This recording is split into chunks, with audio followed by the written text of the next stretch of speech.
What up, BBR fans? It's Jay, and today I'm taking you on an adventure with The Hobbit, an unexpected journey. So Peter Jackson and Lord of the Rings fans were just not satisfied, and Mr. Jackson, well, he gave it to us. The dwarves who love gold live in this huge gigantic castle that's built on the side of a mountain, but a fire-breathing dragon comes in and he takes over the whole castle and the gold, and kicks out all the dwarves and makes them live sporadically throughout Middle-earth. But the quest is to reclaim it. Aside of that, there's a bunch of other things that's happening that's foreshadowing for the next two movies. Oh yeah, and a Hobbit comes along and helps out. The old cast from Lord of the Rings is in this one. Now, minus a couple of them, of course, but you got Elijah Wood, Ian McKellen, Cate Blanchett, and we've got one new superstar, Martin Freeman. No, not Morgan Freeman. He deals with penguins. Martin Freeman deals with dwarfs. And he's good. That was like an NBC throw, but I didn't mean to do that. There were a couple of things that bothered me in this movie. There were a lot of dwarves in this movie, and I think every one of them kind of resembled Christopher Maloney as Freak Show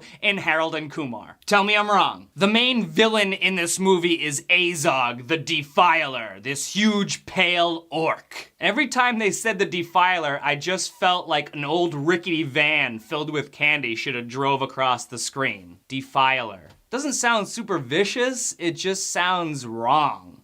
Defiler. Say it to yourself once. Defiler. Another thing I really didn't like was how Bilbo finds the ring. Smeagol just drops it, Bilbo picks it up when Smeagol's back is turned and puts it in his pocket. I thought there'd be something more there, but alas. There was one part in this movie that was really cool to watch, but it had no significance in the movie whatsoever. These mountains started turning into rock monsters and fighting each other. That's it. That's all they did was fight each other. A rock monster? Yeah, it wasn't needed. But it was cool to watch.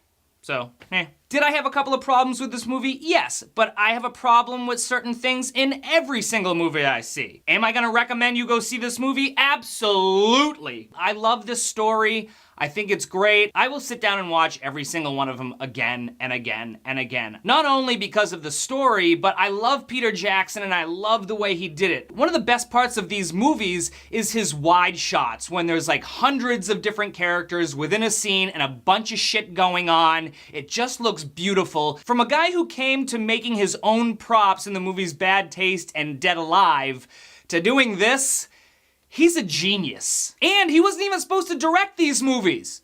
And then he's like, yeah, okay, I'll give it to you. I'm here for you fans. And I think he's doing a good job. This movie is better than 75% of the movies that came out this year. So you have to go see it, and you definitely have to go see it in the theater. Could it have been shorter? Yes. Did you really want it to be shorter? No, because you want to see what's gonna happen next, and that's what's great about these movies. They're pretty to look at, there's a lot going on, there's great characters. It was not as epic as the Lord of the Rings trilogy, but it's The Hobbit. Nuff said. So on the chronometer for this one, guys, the tub is definitely full on this one, but I would probably have a reserve tub underneath you just in case you defile this one. And I've got to have a question for you guys to comment on. So what is your favorite Lord of the Rings / Hobbit character? Tell me about it. My favorite, the Nazgul. Nazgul. Ringwraith.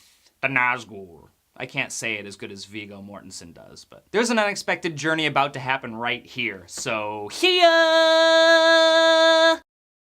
Hello, kid. Would you love some candy? What's your name, sir? I'm Azog, the Defiler. Defile.